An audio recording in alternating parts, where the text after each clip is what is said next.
Saudamos a igreja com a graça e a paz do Senhor Jesus Cristo. Vamos abrir as nossas Bíblias na carta de Paulo aos Gálatas, capítulo 5.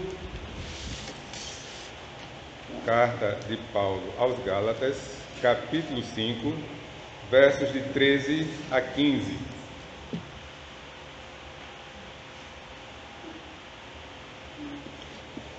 Gálatas, capítulo 5, versos de 13 a 15. O título em nossa tradução é A Liberdade é Limitada pelo Amor. Nos diz o seguinte a palavra de Deus: Porque vós, irmãos, fostes chamados à liberdade, porém não useis da liberdade para dar ocasião à carne. Sede antes servos uns dos outros pelo amor. Porque toda a lei se cumpre em um só preceito, a saber: amarás o teu próximo como a ti mesmo. Se vós, porém, vos mordeis e devorais uns aos outros, vede que não sejais mutuamente destruídos. Amém. Oremos. Santo e eterno Deus, te louvamos, Senhor, agradecidos por estarmos aqui na tua casa, nesta manhã de domingo, e neste momento, diante da tua palavra que nos exorta, que nos corrige, que nos orienta, que nós sejamos, Senhor, iluminados pelo teu Espírito, que nós possamos compreender o que está sendo lido, Senhor, e que a aplicação em nossas vidas se faça imediatamente. Que nós, Senhor, movidos pelo teu Espírito, possamos ter em mente aquilo que tu queres de nós e que sejamos humildes diante da tua vontade. É o que nós te pedimos e te agradecemos em nome de Jesus. Amém. Nós já estudamos a carta de Gálatas aqui na igreja faz algum tempo. E diante dos últimos acontecimentos, diante de tudo que nós estamos vivendo nos dias atuais, eu estudei, eu li a carta aos Gálatas esta semana várias vezes. Não foi intencional. Quando eu comecei era a leitura normal, era o cotidiano da leitura. Mas aí eu me detive, eu não passei adiante e fiquei na carta aos Gálatas, lendo e relendo. E aí algumas coisas são importantes que nós nos lembremos. Paulo, ele começa a carta, se colocando como apóstolo, servo de Jesus Cristo, um homem que é chamado para um ministério específico. E depois das saudações iniciais, no capítulo 1, que vai do verso 1 ao verso 5, sem tecer nenhum comentário aos Gálatas, ele parte logo para uma admoestação. Não é muito comum ele fazer isso nas cartas. Mas no verso 6 ele chega e diz: Admira-me que estejais passando tão depressa daquele que vos chamou na graça de Cristo para outro evangelho. Paulo fica preocupado com o que ele tem ouvido da igreja e diz: olha, não foi isso que vocês aprenderam. Não foi isso que vocês aprenderam. E ele começa, é interessante que nessa carta aqui, ele começa então a fazer umas narrativas do tempo, da sua conversão até alguns momentos posteriores. E ele chega então e diz que ele, no verso 13, ele perseguia a igreja de Cristo. Ele era uma pessoa que ia atrás para perseguir e devastar a igreja. São as palavras que ele usa. Mas aí ele chega e diz que Deus revelou o filho dele a ele. Aquele episódio lá no caminho de Damasco, que Jesus chama, aparece a luz, Jesus: Saulo, Saulo, por que me persegues? Então ele diz: olha, Deus me revelou o filho dele. E aí ele vai, fica lá em Damasco, tem aquele episódio que ele é curado da cegueira, mas diz no verso 17 que ele volta para a Arábia e vai outra vez para Damasco. E ali, decorridos 3 anos, então, ele sobe para Jerusalém. Isso no verso 18. E no verso 23 ele diz que as pessoas ficaram sem entender. Rapaz, esse cara é aquele que perseguia a igreja e agora prega a mesma fé que nós cremos? O que está havendo com ele? Veja como Paulo vai narrando aqui esses episódios históricos da vida dele, para que a igreja pudesse então entender que a transformação que Deus faz, ela nos tira do império das trevas e nos transporta para o reino do Filho do seu amor. Essa é a parte que Deus faz. É a salvação, é a regeneração. Estudamos bastante isso agora, quando vimos a carta aos Romanos. Só que, indo um pouco mais além, quando Paulo chega em outro momento e diz, ele vos transportou do império das trevas para o reino do Filho do seu amor, a palavra que Paulo usa ali, não é simplesmente que eu estava aqui e fui para ali. Isso acontece, eu estava nas trevas e fui para a luz, eu estava na lama e fui para a rocha.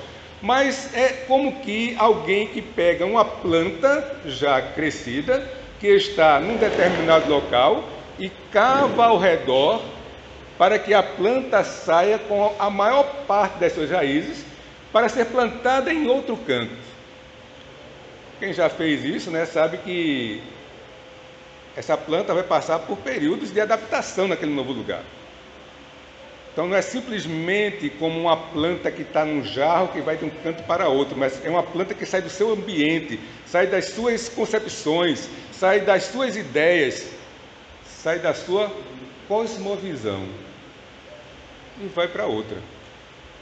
Esse processo, então, ele não se dá de imediato, não se dá no mesmo tempo para todas as pessoas.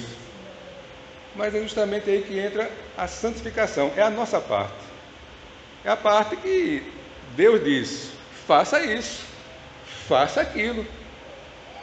E aí, para que nós nos adaptemos neste novo ambiente, neste novo solo, nesta nova cosmovisão, precisamos nos esforçar, precisamos nos dedicar.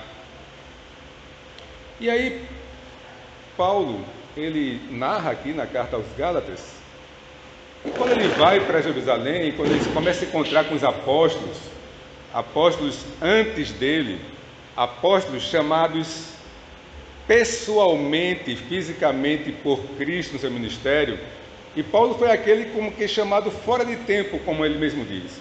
Só que quando ele chega e se defronta com os demais, ele se depara com erros que estavam sendo cometidos, principalmente por conta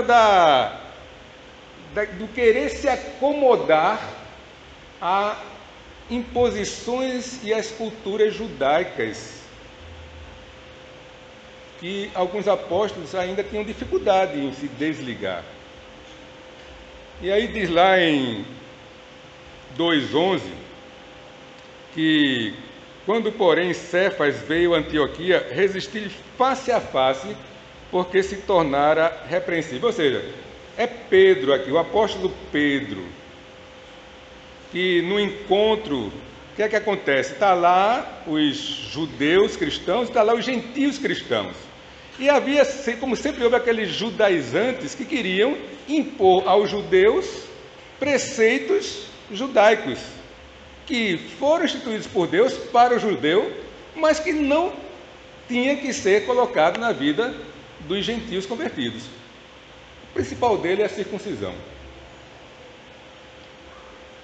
E aí Paulo, se deparando com aquilo ali, ele confronta, ele argue.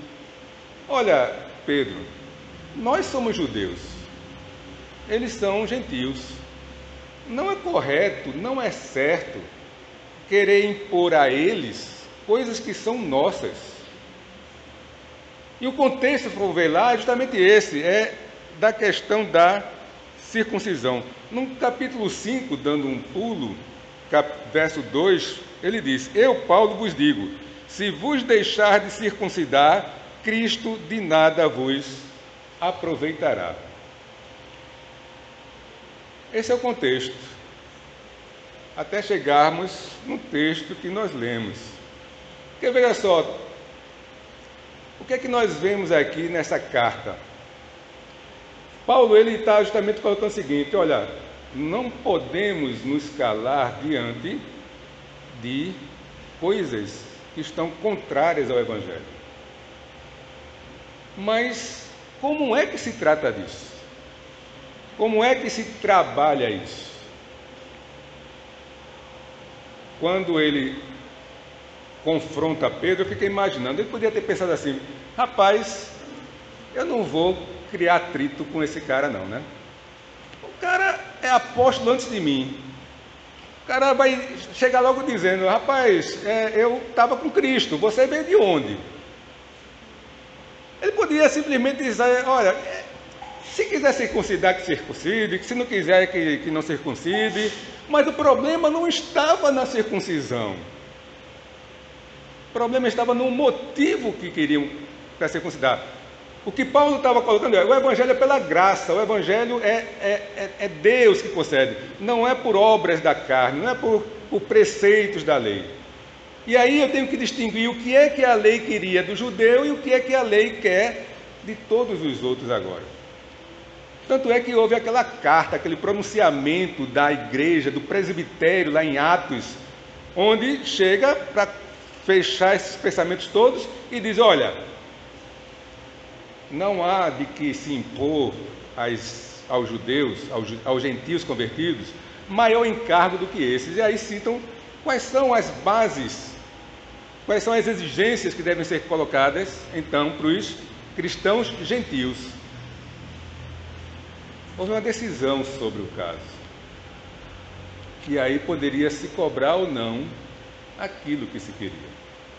Mas o contexto, então, que nós queremos chegar é justamente desses versos de 13 a 15. Porque vós, irmãos, foste chamados à liberdade. Olha, Cristo liberta. Só Cristo liberta. Só Cristo liberta. Só Cristo liberta. Porém, não useis da liberdade para dar ocasião à carne, sede antes servos uns dos outros, pelo amor. Porque toda a lei se cumpre em um só preceito, a saber, amarás o teu próximo como a ti mesmo. Mas eu quero enfatizar justamente o verso 15. Se vós, porém, entretanto, indo pelo caminho oposto, vos mordeis e devorais uns aos outros, cuidado, porque não vai sobrar ninguém. É aqueles desenhos animados, sabe, que um bicho está lutando contra o outro e os dois se comem e puf, desaparece? Não, tem uma figura bem no contexto do que Paulo está dizendo aqui. Porque senão vocês vão ser mutuamente destruídos. Não fica nada, não fica ninguém. E é isso que a gente quer.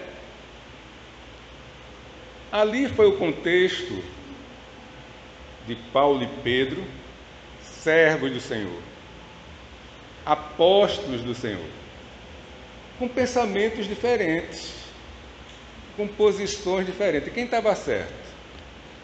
Quem estava errado? Mas eram servos do Senhor. Veja que Paulo diz que Pedro se tornou repreensível.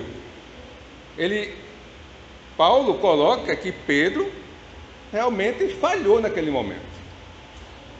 Hoje, olhando para trás, vendo o contexto, lendo Atos, lendo as cartas, lendo Pedro, lendo tudo, a gente sabe que realmente Paulo estava com razão. Porque há certos momentos que não tem como haver conciliação dos pensamentos, das ideias, mas sempre tem que haver das pessoas.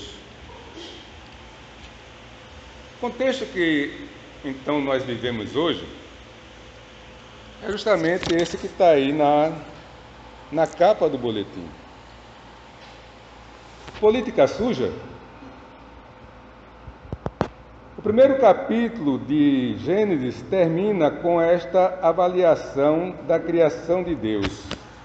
Viu Deus tudo quanto fizera, e eis que era muito bom.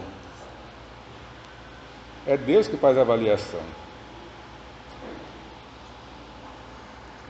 As coisas em si mesmas não são necessariamente más.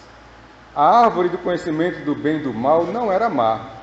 Mesmo quando Adão e Eva comeram o fruto, tal fruto não era mau. O jardim onde eles cometeram o pecado não era mau. A decisão que eles fizeram é que foi má. O que fizeram com a boa criação de Deus foi mau. A esfera política é uma entidade criada, assim como a família e a igreja. Foi Deus quem instituiu todas as autoridades governamentais. Quem disser que, por princípio, ele não queria nada com o governo da igreja ou com o governo da família, é claramente um quebrador do pacto. O mesmo é verdade quanto a alguém que diz que, por princípio, ele não queria nada com o governo civil. A humanidade é a imagem de Deus. Deus é governador sobre toda a criação. Ele nos chamou para ser governantes debaixo do seu único governo. A esfera civil ou política é uma área de atividade governamental legítima. Ela é suja, isto é, má, quando homens maus praticam esquemas maus. O mesmo acontece com todas as outras áreas de responsabilidade humana: negócios, justiça, educação, trabalho, ou seja o que for. O pecado afetou todas as instituições. Isso significa que a lei de Deus tem chamado toda instituição a juízo. Resumindo, nenhuma lei, nenhum pecado, conforme está lá em Romanos 7, 7 a 12. Se alguém diz que a lei de Deus não julga todas as áreas da vida e todas as instituições, essa pessoa está dizendo que estas instituições não são pecaminosas, não estão em rebelião e claramente não são sujas, mas elas são sujas. Portanto, os cristãos devem insistir que o Evangelho de Jesus Cristo pode limpar toda a instituição do pecado. Deus nos deu um Evangelho abrangente, que oferece redenção abrangente. Sal e luz são necessários por causa da realidade do pecado. Os cristãos deveriam estar envolvidos na política, mesmo sendo ela suja. Quem mais tem os meios para limpar a política ou qualquer outra área de atividade humana? Se os cristãos não têm, quem terá? Os cristãos têm ficado de fora da política, tornando sua corrupção ainda mais pronunciada. Diante de uma série de problemas, dificuldades, muitas vezes ouvimos e somos levados a pensar: é melhor não se meter com isso. Se uma pessoa chega e diz: olha, estou pensando em ser candidato a vereador nas próximas eleições, faça isso não, rapaz. Né? Se um irmão ou uma irmã aqui da igreja disser, né, que quer ser candidato a vereador, por exemplo, que é um cargo bem acessível a qualquer cidadão, o que é que você diria para ela? Faça isso não? Ou Deus te abençoe, conte comigo, estarei orando por você. Não adianta querer fugir dos problemas, não adianta querer sair da situação. Agora, onde é que está o problema então? O problema está que nós precisamos ir afinando, desenvolvendo, fazendo com que cresça a cada dia a nossa fé em Cristo, a nossa santificação. Precisamos tendo sido tirados de um lugar e estando agora na rocha que é Cristo, entender o que é isso. Eu fico imaginando o ladrão que se converteu lá na cruz, que foi alcançado pela graça, que foi transportado. Se vamos supor que ele não morresse naquela hora, na hora que ele descesse, ele tivesse a oportunidade de viver mais 30 anos. Você já imaginou as dificuldades que ele enfrentaria para esta nova realidade da fé dele? Porque a cosmovisão dele, a forma como ele entendia o mundo, teria que ser gradualmente sendo transformada. E aí, isso varia de um para o outro. Precisa haver, então, tolerância.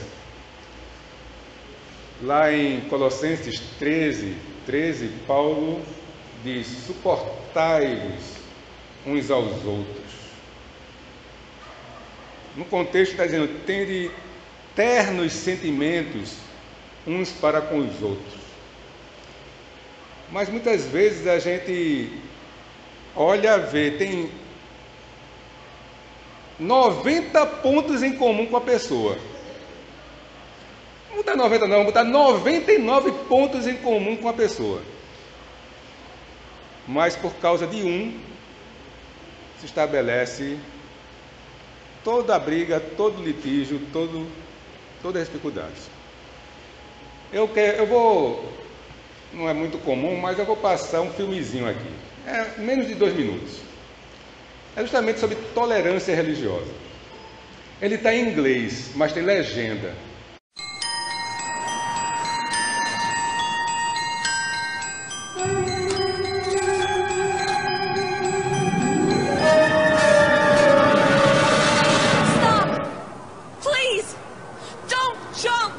Why the hell not? There's so much to live for. Yeah? Like what? Are you religious or an atheist? Religious. Me too. Are you Christian or Buddhist? Christian. Me too. Are you Catholic or Protestant? Protestant. Me too. Are you Episcopalian or Baptist? I'm Baptist. Hallelujah, me too. Are you Baptist Church of God or Baptist Church of the Lord? Baptist Church of God. Me too. Are you Original Baptist Church of God or you Reformed Baptist Church of God? Reformed Baptist Church of God. Me too. Are you Reformed Baptist Church of God Reformation of 1879 or Reformed Baptist Church of God Reformation of 1915? Reformed Baptist Church of God Reformation 1915. Die, you heretic scum!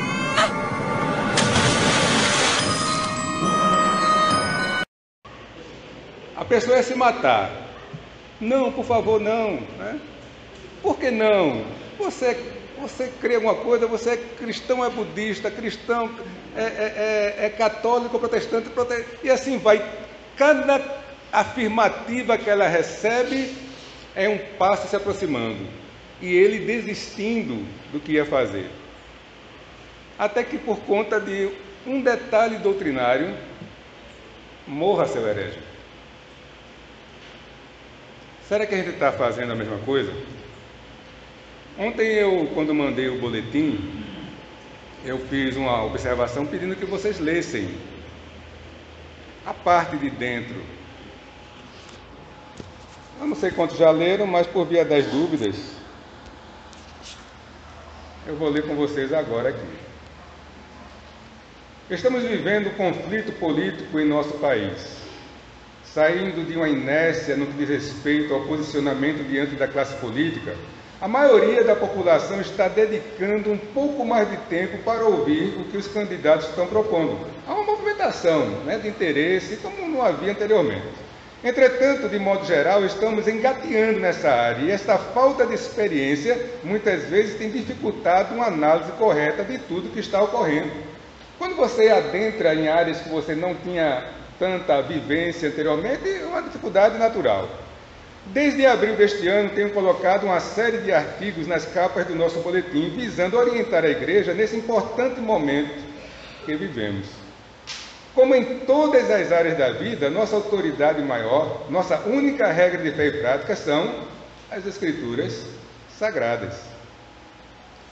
E a única maneira de se confirmar se o que eu, pastor Mário, estou publicando, pregando, ensinando, está ou não de acordo com a nossa autoridade maior é examinando as Escrituras todos os dias para ver se as coisas são de fato assim, conforme está lá em Atos 17:11.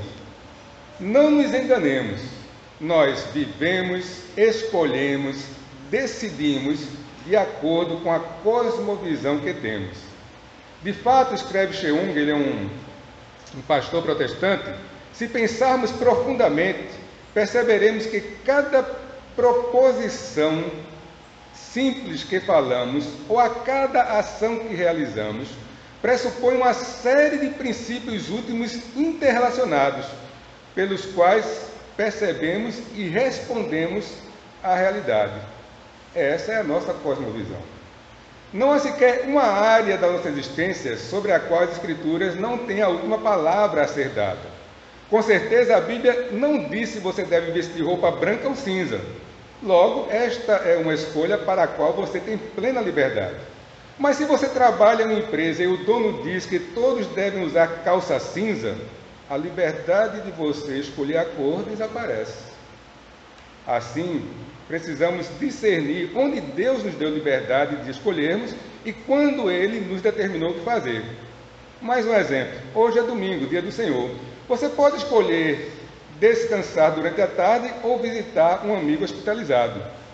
Mas Deus lhe proíbe ir a um campo de futebol torcer pelo seu time, conforme nós vemos lá nos 10 mandamentos. A mesma coisa diz respeito às nossas escolhas no campo da política. Temos um leque de opções sobre as quais podemos escolher, pois não vão de encontro à nossa autoridade maior, as Escrituras. Porém, há posicionamentos políticos que ferem frontalmente a palavra de Deus. Não tem como haver neutralidade. Mas então vem a pergunta: qual posicionamento está correto? Quem tem a palavra final? Para resolver os impasses políticos que estamos vivendo, precisamos recorrer à nossa autoridade máxima, a palavra. Ou seja, se algum irmão ou irmã tem um posicionamento político que você entende está em desacordo com a palavra de Deus, ele ou ela está pecando. E então, se teu irmão pecar contra ti, vai arruí-lo entre ti e ele só. Mateus 18:15. O que nosso Senhor Jesus quer ao nos instruir em Mateus 18, está registrado, relacionado por Paulo, quando diz: suportai-vos uns aos outros, perdoai-vos mutuamente, caso alguém tenha motivo de queixa contra outro. Assim como o Senhor vos perdoou, assim também perdoai vós. Mas parece que não é isso que está ocorrendo em nosso meio nos dias atuais, pois a intolerância tem prevalecido em muitos casos. O alerta do apóstolo deve ser levado em consideração.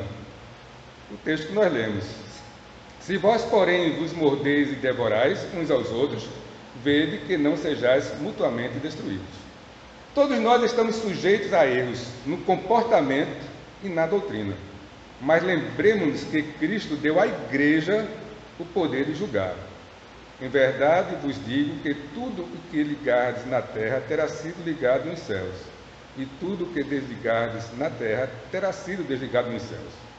Portanto, não compete a nenhum de nós, individualmente, julgar o irmão ou a irmã, muito menos condenar.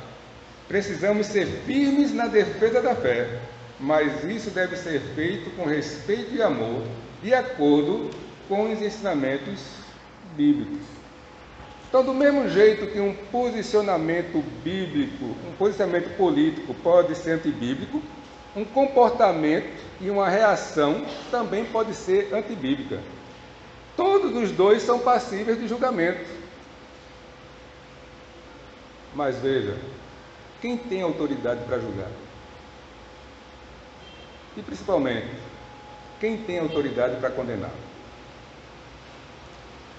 É as esferas das competências. Não está no indivíduo alguns poderes que Deus deu. Está na instituição que ele representa. Então, na nossa igreja presbiteriana, qualquer decisão, qualquer julgamento tem todo um rito processual baseado em Mateus capítulo 18. Nada que eu estou falando aqui é novidade. Absolutamente nada, graças a Deus. Mas precisamos, às vezes, ouvir as mesmas coisas em outros momentos de forma diferente. Então, o que é que nós queremos? O que é o objetivo? É que, nesse contexto que a gente está vivendo, é bom que a gente se insira, é bom que a gente pesquise, é bom que a gente debata, é bom que a gente se posicione. Não devemos, e eu diria que nem podemos nos eximir disso aí. Mas a forma como fazemos tem que ser tão bíblica quanto o posicionamento que eu assumo, seja ele qual for. Porque o problema é esse, que quem se posiciona de um lado acredita que está fazendo a vontade de Deus. Quem se posiciona do outro acredita que está fazendo a vontade de Deus. Quem está com razão? Quem será o intermediador? No nosso contexto, a autoridade é a igreja, representada pelo conselho. Sabe aquele texto que o pessoal usa tão equivocadamente para falar de culto, né? Quando diz, onde tiver 2 ou 3 reunidos em meu nome, ali estarei eu. Ele está aqui dentro de Mateus 18.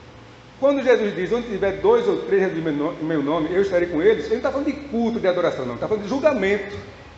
Está falando de decisão da igreja, a quem Deus deu poder de ligar e desligar. De onde? Da igreja, não é dos céus, não é da salvação. Se Deus salvou, ninguém desfaz isso. Estão lembrados de Romanos? Se Deus salvou, ninguém desfaz isso. Agora, a igreja tem o poder de colocar para dentro da igreja e colocar para fora da igreja. Ninguém individualmente, nem eu, nem um presbítero, nem um diácono, nem qualquer outro membro tem esse poder. Mas parece que isso está acontecendo.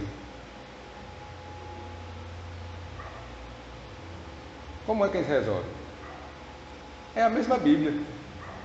A mesma Bíblia que você usa para defender os seus princípios políticos é a mesma Bíblia que diz como você deve tratar o irmão, na sua concepção, pecador, por estar indo de encontro a um princípio político.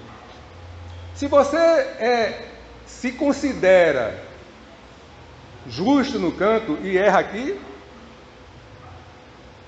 estamos com problema.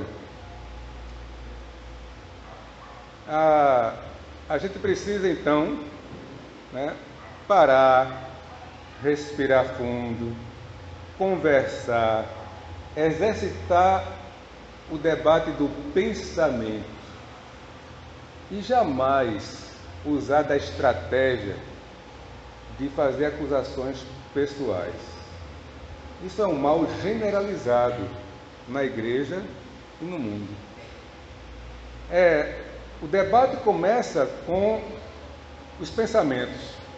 Aí, uma das partes, diante de uma argumentação que ele não consegue ir de encontro, ele faz uma acusação pessoal. Olha, é o tempo todo isso.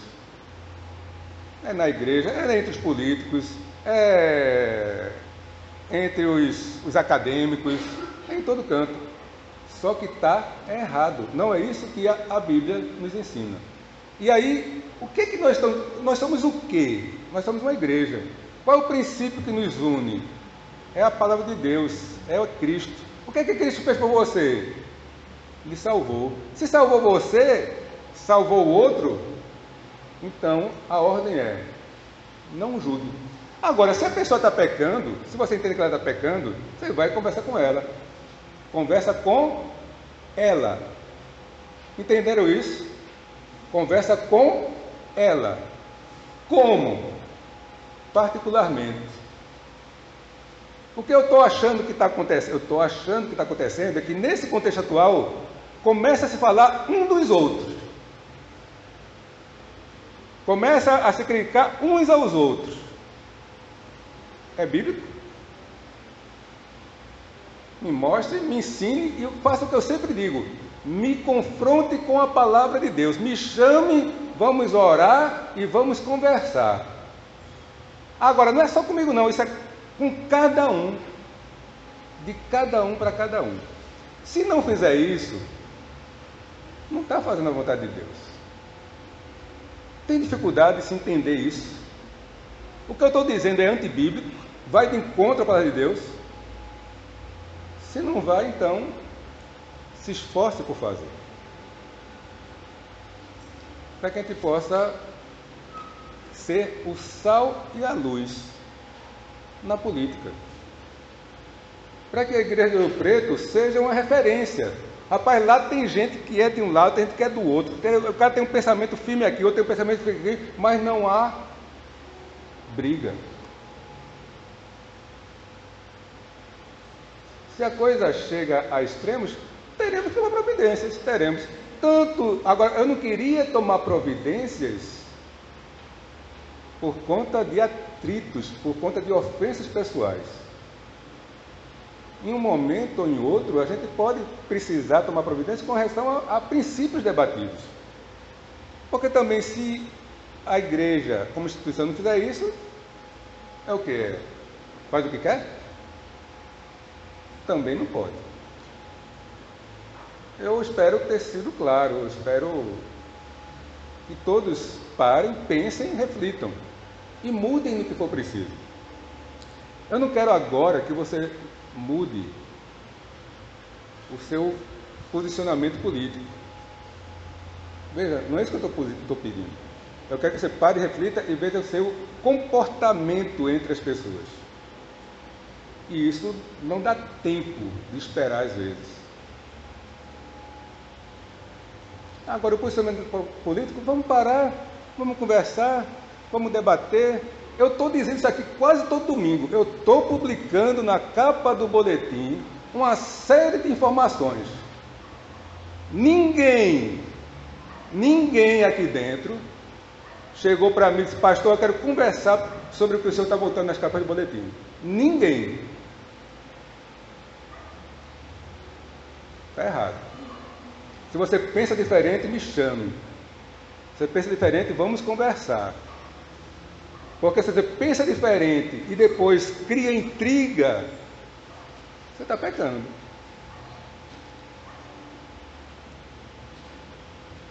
Vamos orar. Santo Eterno Deus, te suplicamos, Senhor, que a nossa vida, o nosso comportamento, diante de tudo que está passando, reflita, acima de tudo, a gratidão ao que Tu fizeste por nós, ao reconhecimento, Senhor, que estamos vivendo numa comunidade eleita, numa comunidade salva, que nós possamos desenvolver a nossa salvação, principalmente, Senhor, nesse aspecto do amor que devemos ter uns para com os outros. Ajuda-nos nesse propósito. É o que nós te pedimos em nome de Jesus. Amém.